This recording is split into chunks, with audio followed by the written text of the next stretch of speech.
자, 여러분 안녕하세요. 네, 황진범입니다. 자, 이번 ERP에게 2급을 한번 시작해 보도록 하겠습니다.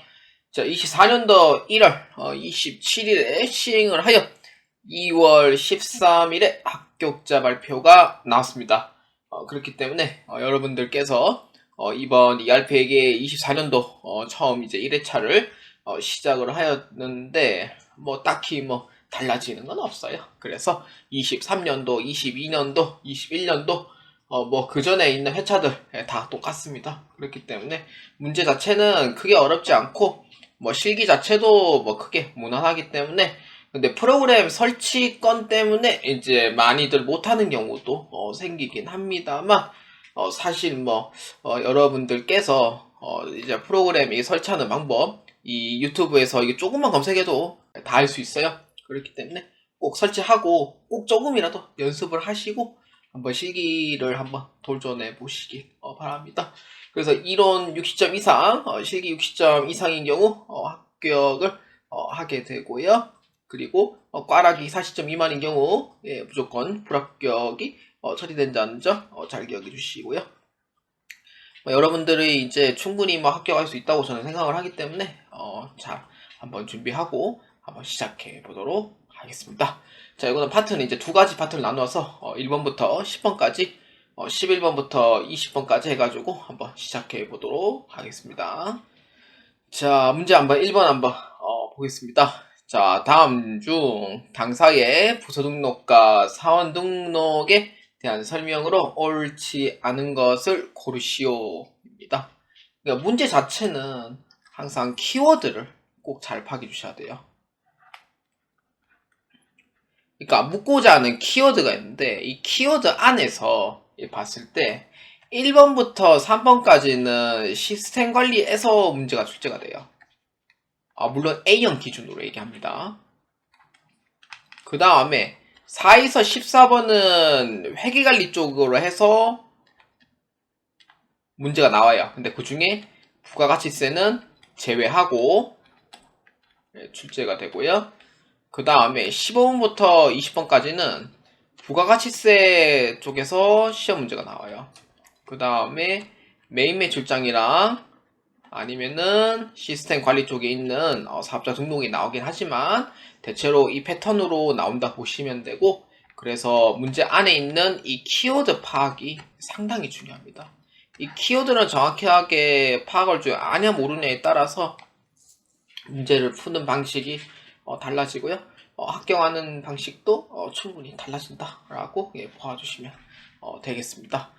그렇기 때문에 한번 내용을 한번 봅시다. 자, 일단은 첫 번째는 시스템 관리 쪽에서 보아주시고요. 이제 묻고자 하는 키워드는 이 두 가지예요. 부서 등록과 사원 등록에 대한 설명으로 옳지 않은 것입니다. 부서 등록이라고 하면은 어디에 있냐면은 그 기초 정보 관리, 그 다음에 회사 등록 정보, 이 두 가지 사항에서 보시면 돼요. 그렇기 때문에 부서 등록은 회사 등록 정보에 있는 부서 등록과 그 다음에 회사 등록 정보에 있는 이 사원 등록에 대한 이 두 가지를 모두 보고 관련된 문제를 이제 보시고 맞는지 틀린지만 찾으시면 돼요. 그렇기 때문에 해당하는 이 키워드 자체에서 이 메뉴판이 거의 다 유사하다라고 보아주시면 돼요. 90% 이상은 유사하다라고 보아주시면 돼요. 그렇기 때문에 그게 어렵지 않게 하실 수가 있을 겁니다. 자, 그렇기 때문에 부서 등록과 사원 등록을 동시에 한번 클릭합니다. 자, 이 문제는 이제 이 두 가지 사항, 부서 등록과 사원 등록을 클릭을 했고요. 이 두 가지를 동시에 보는 거예요. 그래서 이 문제 내용을 읽고 맞나 안 맞나 한번 보아주시면 됩니다. 자, 1번부터 한번 보겠습니다. ERP를 운용할 수 없는 사원은 총 2명이다. 자, 그러면은 사원 등록에 클릭해서 조회를 눌러줍니다. 자, 그러면은 ERP를 쓰냐 안 쓰냐 이거는요, 사용자 여부를 파악해 주시면 돼요. 자, 사용자 여부를 봤을 때 뭐로 돼 있어요? 여여여라고 되어 있죠. 근데 이거는 재경부에서 한해서만, 이게 사실 1번이 답이라고는 생각을 하시면 안 돼요. 이거는 위험한 발상이고요. 그렇기 때문에 부서는 재경부로 돼 있지만 재경부에서 오른쪽 클릭하면은 구매 자재부까지 클릭을 해서, 그러니까 너른 방향으로 해서 이렇게 보셔야 돼요. 그렇기 때문에 구매 자재부로 클릭을 해서 자 이렇게 보시면은 사용자 여부가 여부 이렇게 라고 돼 있죠. 그렇기 때문에 사용자 여부가 여로 돼 있다는 것은 ERP를 사용을 한다는 뜻이고요. 근데 부로 돼 있다는 것은 뭐예요? 반대로 ERP를 사용하고 있는 사람이 아니라는 거예요. 그렇기 때문에 ERP를 운용할 수 없는 사원은 2명이다 라고 했을 때는 맞는 표현이다 라고 보아주시면 되겠습니다. 자, 그 다음. 자, 2번 한번 봅시다. 전윤호 사원은 승인 전표를 승인 해제한 뒤에 금액이 수정이 가능하다. 자, 전윤호 한번 봅시다. 전윤호에 대한 이제 이러한 사원 등록에서 봤을 때 승인 전표를 승인 해제한 뒤에 수정이 가능하다고 돼 있으니까 회계 입력 방식을 이걸 봐야 돼요. 자, 볼까요? 자, 이거는 조금 외우셔야 돼요.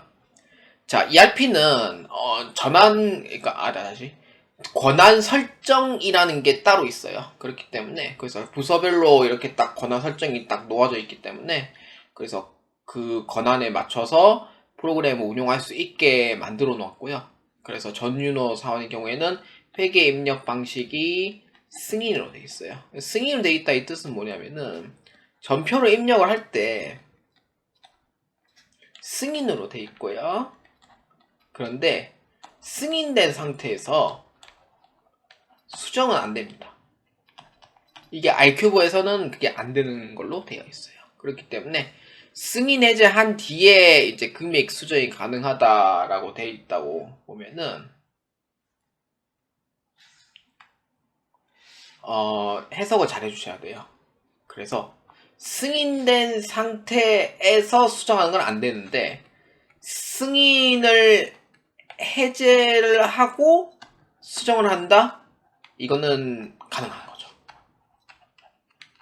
그러면은 여기 위에 있는 이제 수정, 이거는 뭐냐? 수정인 경우에는 승인된 상태에서 바로 즉시 수정이 가능합니다.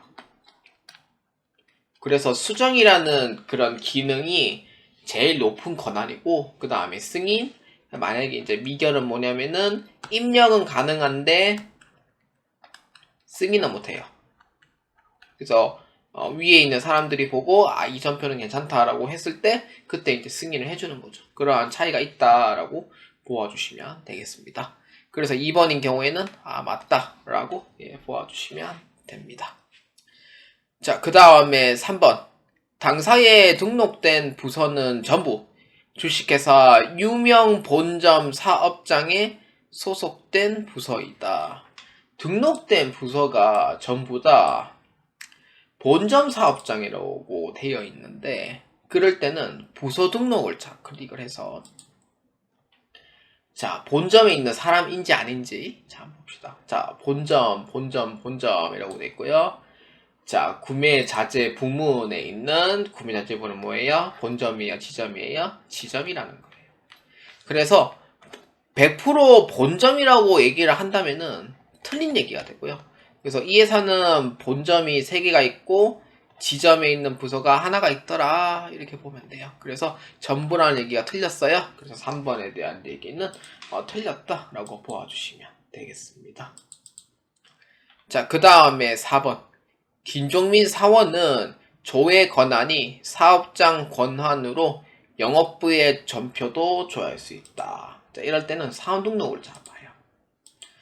사원 등록을 봤을 때 김종민을 봐야 되는데 김종민인 경우에는 지금 영업부서이지만 회계 입력 방식이 미결로 지금 되어 있죠. 그러니까 조회 권한은 어디 있냐면은 사업장 권한으로 되어 있는데 영업부의 전표도 조회할 수 있다라고 되어 있잖아요. 그래서 여기에서 봤을 때 여기 있죠. 사업장으로 되어 있죠. 사업장이기 때문에 사업장으로 돼 있으면은 임사하고 회계 입력 방식 이런 거 다 권한이 다 있다고 보시면 돼요. 왜냐면은 사업장 전체에서 이렇게 이제 보는 거니까. 그렇기 때문에 4번에 대한 얘기도 맞다고 보시면 돼요. 그래서 이에 옳지 않은 거 몇 번? 3번으로 체크해 주시면 되겠습니다. 자, 2번 문제입니다. 자, 당사에 설정한 예산 통제 구분은 무엇인지 고르시오입니다. 자, 이 문제는 키워드가 예산 통제이긴 한데 예산 통제라고 해서 그 내용에 대한 부분이 그대로 뭐 있다라고 볼 수는 없어요. 그렇기 때문에 예산 통제의 구분은 무엇이냐라고 했을 때 자, 그러면은 둘 중에 하나가 되겠죠. 어떤 거냐면은 시스템 환경 설정이라든지 그 다음에 사용자 권한 설정이 있는데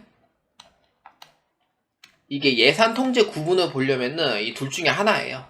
근데 사용자 권한 설정은 특정인이 있어야 되거든요. 특정 사람이 있어야 되는데 특정 사람에 대한 얘기는 없잖아요. 그렇기 때문에 여기 시스템 환경 설정에서 한번 보도록 하겠습니다. 자, 여러분들은 시스템 환경 설정을 자 클릭합니다. 자, 여기에 자 시스템 환경 설정을 잘 클릭을 했잖아요. 그래서 컨트롤 F를 누르고 예산 통제라고 적어줘요. 자, 예산 통제 구분이 이렇게 딱 되어 있고요. 자, 그러면은 뭘로 되어 있어요? 이걸 봐도 선생님 잘 모르겠는데요. 물론 네, 이해할 수 있어요. 유형 설정으로 보시면 돼요. 유형 설정에서 보시면은 설정 자체가 지금 0으로 돼 있다고 하면은 결의부서예요. 결의부서가 정답이 되겠죠. 근데 설정은 뭘로 돼 있어요? 1로 돼 있잖아요. 그래서 1로 돼 있다는 거는 사용부서로 지금 설정이 돼 있다는 의미가 돼요. 근데 만약에 2로 돼 있다라고 하면은 프로젝트로 돼 있다는 의미가 되는 거죠. 그렇기 때문에 이에서는 유형 설정을 1번으로 선택을 했다라고 보아주심에 따라서 그래서 정답은 몇 번이냐면은 2번의 답은 1번으로 체크해 주시면 되겠습니다. 그래서 이러한 키워드는 직접적인 키워드가 아닌 간접적인 키워드라고 보시면 돼요. 간접 키워드 쪽이고요. 이 간접 키워드는 10%의 확률로 몇 번씩 나와요. 그래서 이거는 기출문제를 좀 많이 연습을 하시면서 스킬을 터득할 수밖에 없고요. 그래서 이거에 대한 내용은 시스템 환경 설정에서 보아주시면 된다라고 보아주시면 되겠습니다. 자, ERP에게 2급 문제 3번입니다. 다음 회계관리 메뉴 중 전윤호 사원이 사용할 수 있는 메뉴는 무엇인지 고르시오입니다.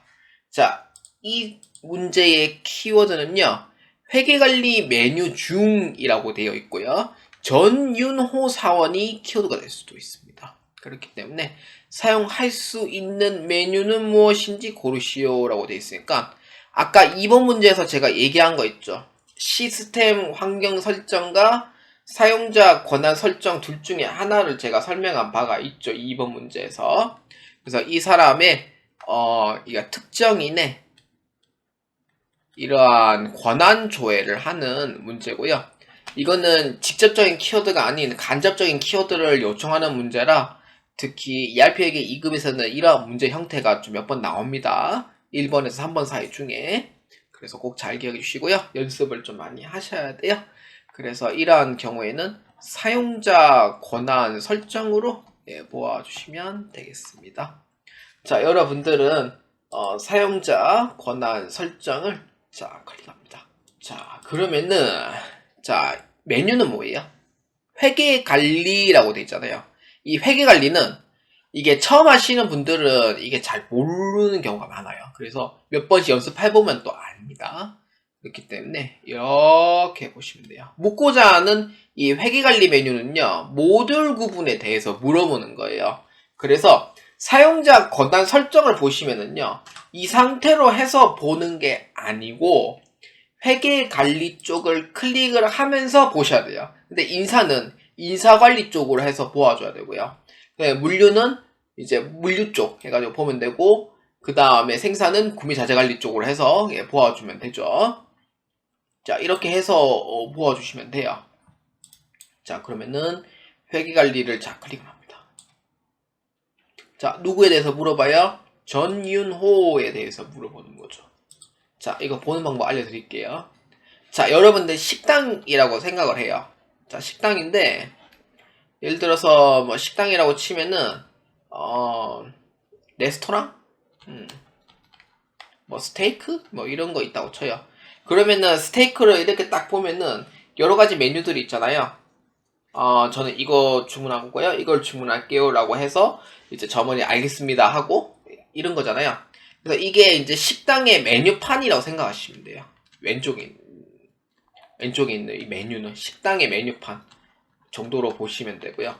그래서 이거는 이제 이 오른쪽 어떤 거냐면은 내가 음식 주문한 거.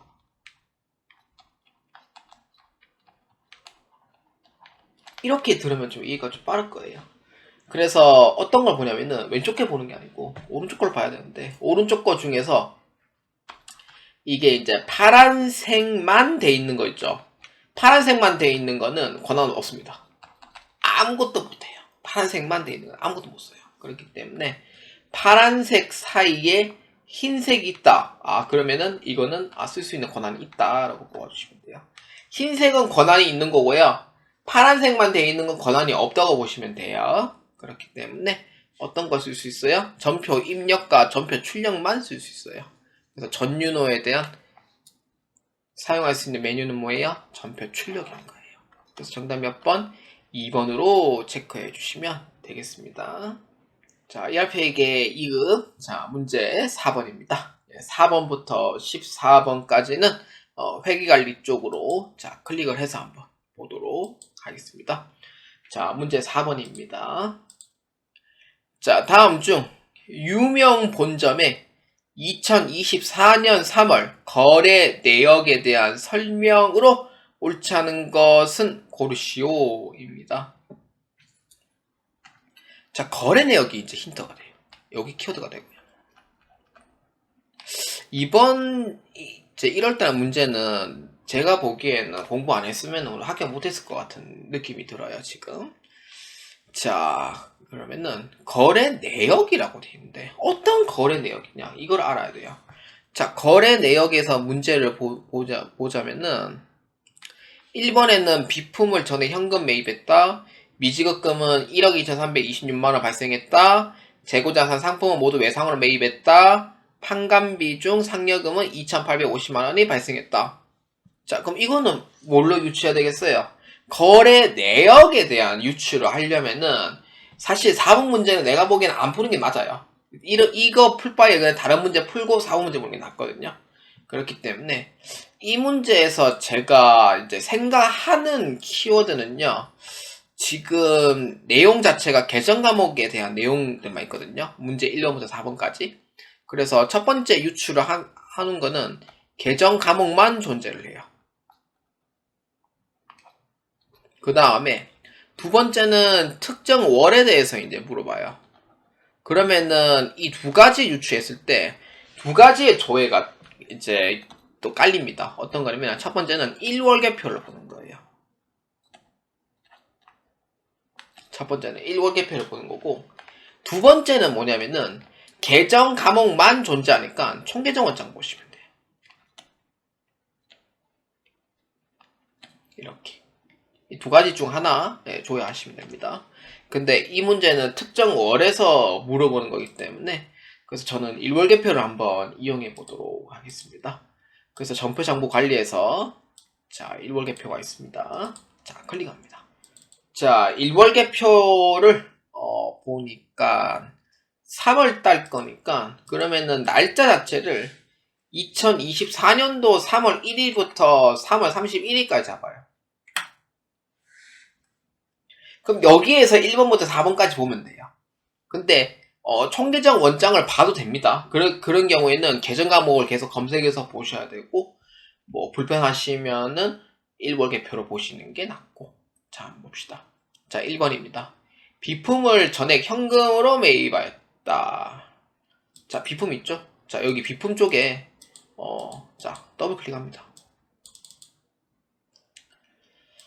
자, 더블 클릭하면은 한국 컴퓨터가 이제 300만 원에 매입했다고 되어 있고요.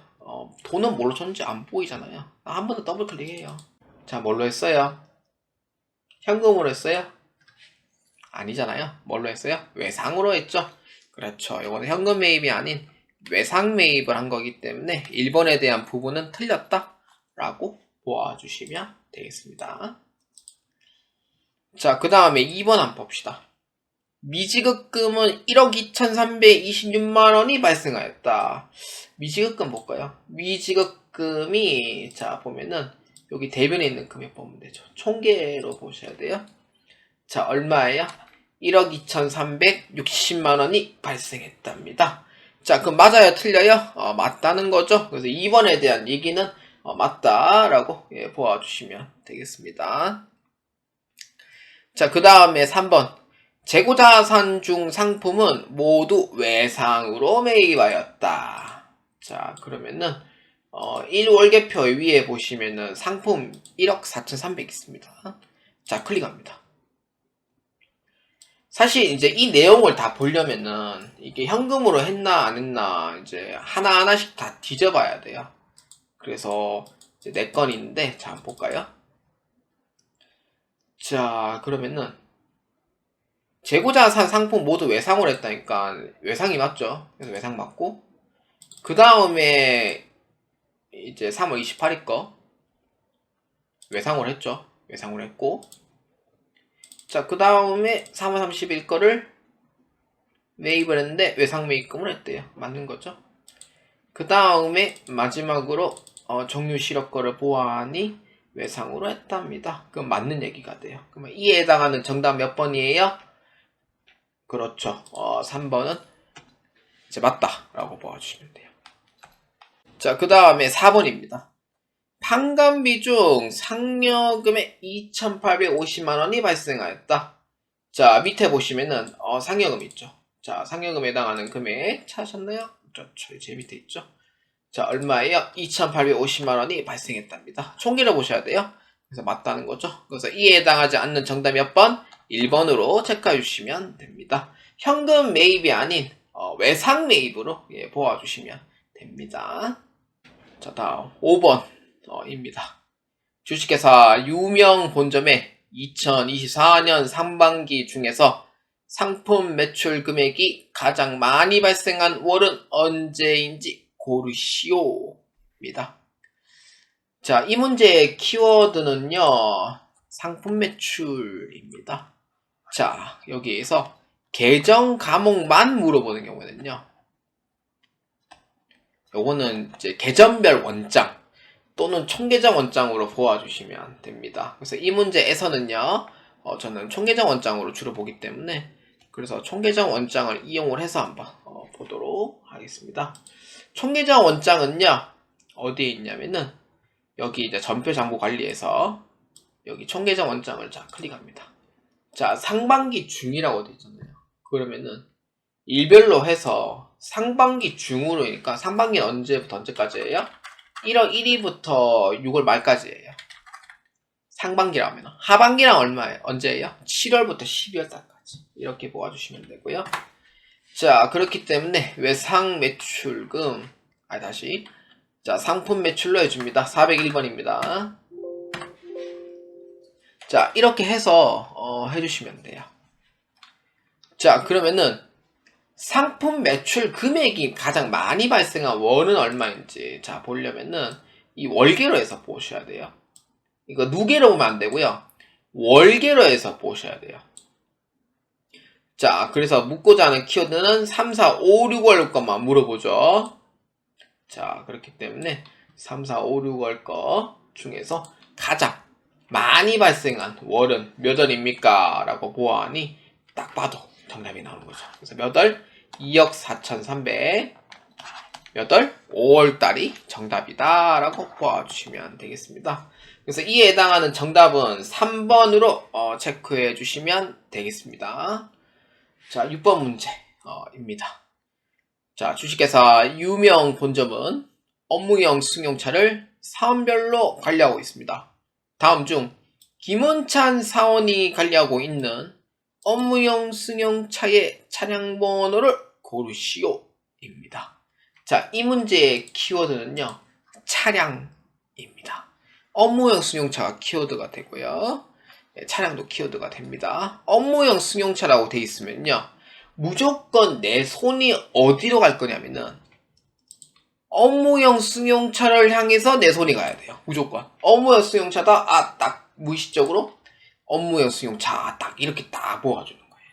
그래서 딱 보아주고 그거를 딱 클릭해가 차량 등록인지 운행 기록인지 관련 비용인지 이제 구분해야 되는데, 차량 등록은요, 말 그대로 등록을 하는 거고, 누가 관리하나 했을 때 보는 게 차량 등록이고, 운행 기록부는 말 그대로 운행 기록을 이제 보는 건데, 운행 기록은 대체로 ERP에게 1급에서 몇 번 물어봐요.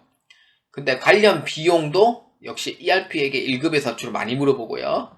그렇기 때문에 이런 세 가지 잘 구분해 주시면 됩니다. 그래서 이 문제는 누가 관리하고 있냐라고 물어볼 때는 이제 업무용 승용차 차량 등록을 해서 보아주시면 되겠습니다. 자, 여러분들은 업무용 승용차 차량 등록에 클릭합니다. 자, 그러면은 회계 단위는 필요 없고요. 바로 조회 키 눌러주시면 돼요. 자, 여기에서 김은찬 사원이 관리하고 있는 업무용 승용차라고 되어 있으니 여기에 보아주시면 됩니다. 자, 김은찬이 관리하고 있는 거 하나 있죠? 자, 뭐예요? 그렇죠. 12가 0102 T볼리입니다. 그렇기 때문에 정답이 몇 번? 1번으로 체크해 주시면 되겠습니다. 자, ERP에게 2급 문제 7번입니다. 주식회사 유명 본점은 거래처별 채권 연령을 관리하고 있습니다.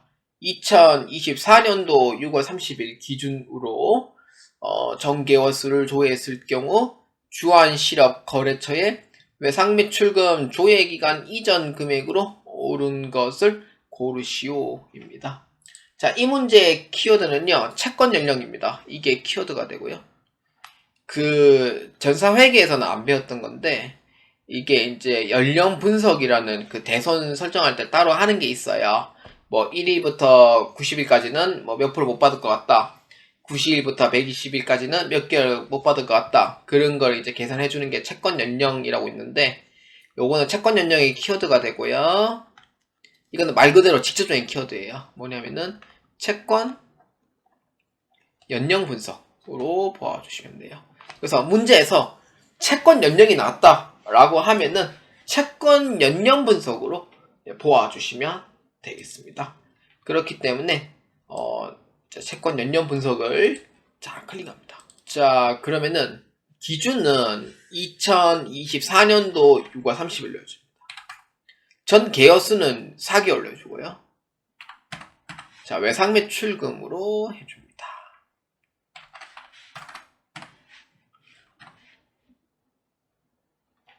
자, 그러면은 주한 실업에 대해서 물어보거든요. 작년 거는요, 이제 여기에서 이제 계속 채권이 남아있는 이제 거래처 누구입니까? 라고 많이 물어봤고요. 이번에는 이제 특정 거래처인 주한 실업에 대해서 이제 또 물어봐요. 그러면은 주한 실업이 4개월 넘게 돈을 안 줬을 이제 금액이 있을 거잖아요. 그렇기 때문에 어떤 걸 보냐면은 조회 기간 이전 거를 봐요. 이게 4개월 넘게 안 줬는 금액이 되는 거죠. 그래서 얼마냐면은 1억 2,899만 원이 됩니다. 그래서 이에 해당한 정답이 몇 번? 4번으로 체크해 주시면 되겠습니다. 자, ERP에게 2급 문제 8번입니다. 주식회사 유명 본점의 손익계산서에서 2024년 한 해 동안 보험료 계정이 가장 많이 발생한 분기를 고르시오입니다. 자, 이 문제는요, 손익계산서가 키워드가 되고요. 자, 여러분들이 이거를 꼭 아셔야 될 것 같습니다. 세 가지. 손익계산서, 그 다음에 기간별 손익계산서, 그 다음에 관리항목별 손익계산서, 이렇게 세 가지가 있습니다. 자, 만약에 이제 재무상태표나 손익계산서를 이걸 물어봤을 때 재무제표에 관한 부분은 손익계산서 재무상태표를 직접적으로 물어보진 않습니다. ERP에게 2급에서는요. 그렇기 때문에 손익계산서 물어볼 확률은 없다고 보시면 되고요. 아주 예외적으로 나오는 경우도 있지만 그런 경우 없습니다. 그래서 이제 이거에 대한 이 키워드를 이제 또 유출을 해야 돼요. 그래서 만약에 월별이라든지 분기라든지 반기가 나온다고 했을 때는 기간별 손익계산서를 보아주시면 돼요. 근데 문제에서 뭐가 있어요? 발생한 분기를 고르시오 라고 되어 있잖아요.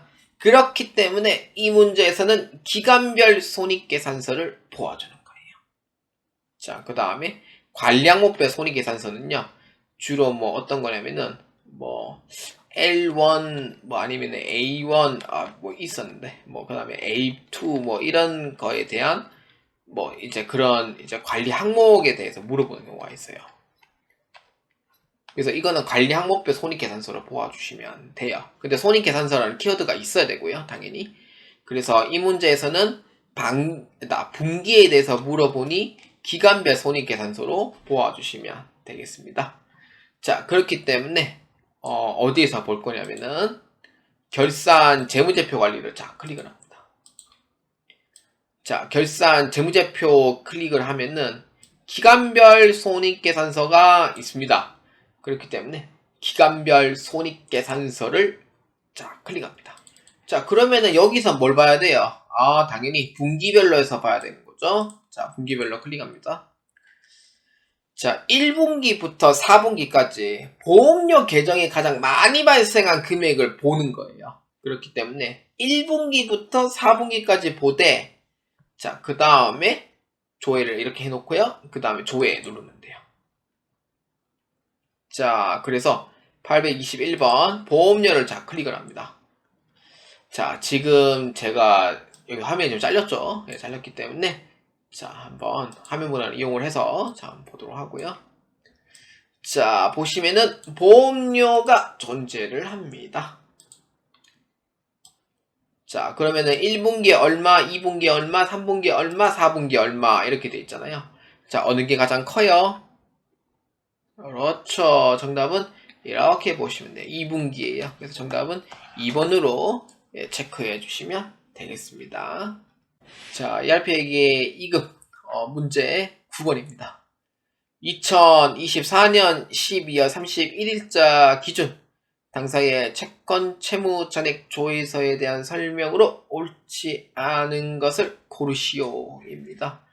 자, 이 문제의 키워드는요, 채권 채무 잔액 조회서가 키워드가 됩니다. 요게 키워드가 돼요. 아예 그냥 대놓고 찾아라 라는 뜻이고요. 채권 채무 잔액 조회서는요, 감사법인 아니면은 사실상 여러분들이 볼 일은 없는데, 이게 주로 이제 감사하기 전에 이제 잔액이 맞냐 안 맞냐, 자, 이거를 보내오는 거래처에서 보내옵니다. 잔액이 맞나 안 맞나. 그래서 맞는지 안 맞는지 회신해 주면 되고요. 회신 안 하면은 회신 안 했다고 또 보내달라고 얘기하고, 예, 짜증납니다. 한 번씩. 그 다음에 금액이 안 맞으면은 왜 안 맞는지 빨리 알아내서 금액을 맞춰라 라고, 예, 거기 회계사들이 쪼옵니다. 예, 그렇기 때문에 채권 채무 잔액 조회서는 감사법인인 경우에는 필수적으로 해야 되는 내용이 되는 겁니다. 자, 그래서 채권 채무 잔액 조회서를 자 한번 검색해 봅시다. 기준 일자는 2024년도 12월 31일로 잡아요. 자, 그리고 조회를 누릅니다. 자, 문제 한번 봅시다. 자, 1번. 성호기업의 채권 합계 금액이 채무 합계 금액보다 더 많답니다. 자, 채권 개, 그 다음에 채무 개, 이렇게 되는 거예요. 자, 어느 게 더 많아요? 성호기업? 그렇죠. 채권 합계 금액이 더 많은 거죠, 지금. 그렇기 때문에 1번에 대한 얘기는 맞아요, 틀려요? 맞다는 의미가 되는 거예요. 자, 그 다음에 2번. 주한 실업은 채권 계정 받으럼 잔액 5천만원이 존재한다. 주한 실업의 받으럼 지금 잔액이 존재를 하나요? 보니까 주한 실업의 받으럼 잔액이 존재를 하죠. 예, 그래서 2번에 대한 얘기는 맞다라고 봐주시면 됩니다. 자, 그 다음에 3번. 한동테크의 채무계정 외상 매입금 잔액 5,252만원이 존재한다. 한동테크인데요. 외상매입금의 지금 잔액이 지금 보니까 있어요, 없어요? 지금 한동테크의 외상매입금 잔액은 없어요. 그래서 3번에 대한 얘기는 틀렸습니다. 그러니까 존재를 하지 않죠. 그 다음에 이제 4번. 형광공업은 미수금 잔액 800만원이 존재한다. 이게 네 번째 거니까 이게 형광공업 거예요. 그래서 미수금이 존재한다? 확인했죠. 그래서 존재를 한다라고 봐주시면 돼요. 그래서 이에 옳지 않은 건 몇 번입니까? 정답은 3번으로 체크해 주시면 되겠습니다. 자, ERP에게 2급 문제 10번입니다. 주식회사 유명 본점에 2024년 6월 한 달 동안 발생한 전표 중 전표 상태가 미결인 전표는 몇 건인지 고르시오 입니다. 자, 미결된 전표를 찾는 건데 이 문제의 키워드는 전표 상태가 이게 키워드가 됩니다. 자, 모든 조회 권한이 있기 때문에 승인을 다 받아야 되거든요. 그렇기 때문에 그래서 미결, 승인 이렇게 해서 물어보면은 그러니까 전표 상태를 물어보면서 미결과 승인을 물어보면은 항상 전표 승인 해제를 이렇게 보아주시면 돼요. 그래서 조회는 어떻게 하냐? 전표 승인 해제를 보고 조회를 하시면 돼요. 그렇기 때문에 자, 어디에 있냐면은 전표 장부 관리에서 전표 승인 해제를 자, 클릭합니다. 자, 6월 한 달 동안이죠. 그렇기 때문에 24년도 6월 1일부터 6월 말입니다. 자, 그러면은 이 전표 상태가 지금 미결로 되어 있는 상태인 거예요. 그래서 미결로 했을 때 지금 조회를 한 게 몇 군데가 나오냐면은 4군데가 나오는 거죠. 그래서 몇 건이에요? 4건이 되는 거예요. 그래서 10번이다 몇 번이에요? 1번으로 보아주시면 되겠습니다. 근데 만약에 전표 상태가 승인으로 되어 있다라고 하면은 조회에 있을 때 승인으로 되어 있으면 이렇게 이제 다 승인으로 뜬단 말이에요. 근데 만약에 여러분들이 전체를 물어봤다? 그럴 때는 어떻게 보냐? 색깔별로 되어 있는 거예요. 미결하고 이제 승인 자체가 색깔별로 되어 있거든요. 그래서 색깔별로 되어 있는데 그래서 이런 경우에는 색깔을 보고 색깔이 있는 거는 승인이 된 거고 색깔이 없으면은 승인이 안 됐다 이렇게 보아주시는 것도 하나의 방법이고요. 그래서 문제 연습을 하시면서 폭넓게 보아주시기 바랍니다.